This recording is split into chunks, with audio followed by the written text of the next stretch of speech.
Zahir. Sama-sama kita besarkan Allah sampai kita menyumbang dalam tabung misi banjir. Kita akan hantar ke wakaf CIE, hantar wakaf CIE lagi ke mana? Manik Urai. Kita akan hantar ke sikit persekitaran di sana, insya-Allah.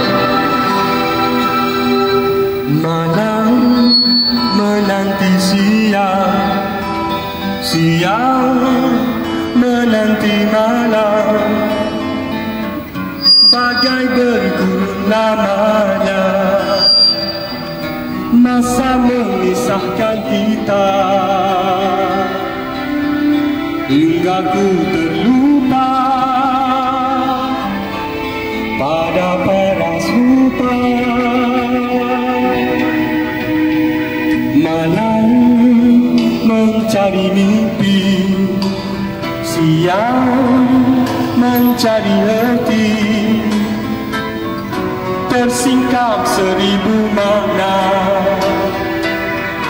terucap 1000 kata, terkupaslah rahsia. Simbang-simbang. Sekian lama berpisah, akhirnya bertemu, mengenang dosa, mengenang rindu, dan ternyatalah Terima kasih penyumbang-penyumbang. cintaku yang satu. Allah, kau kekasih awal dan akhir, kau kekasih batin dan zahir.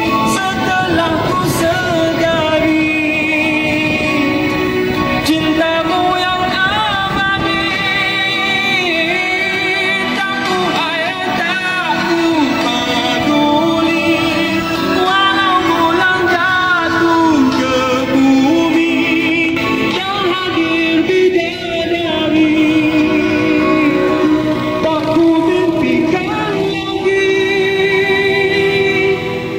kerana kau lebih mengerti.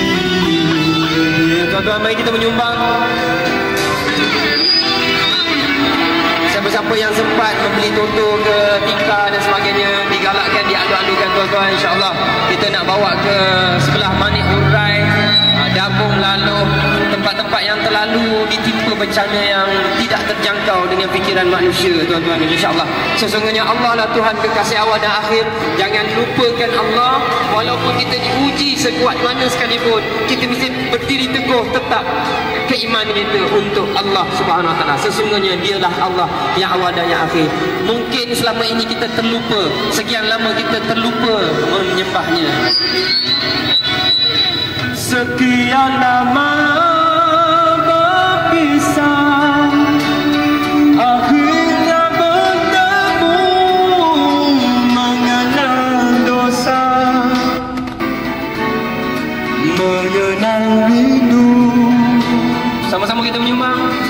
dan ternyatalah Petang ni saya dengan Imam Muda Ashraf. takku yang satu. Allah, kau kekasih awal dan akhir, kau kekasih batin dan zahir. Setelah ku sedari cintamu yang abadi, tak ku hayal, tak ku peduli, walau bulan jatuh ke bumi, dan hadir bidadari, tak ku mimpikan lagi, kerana kau lebih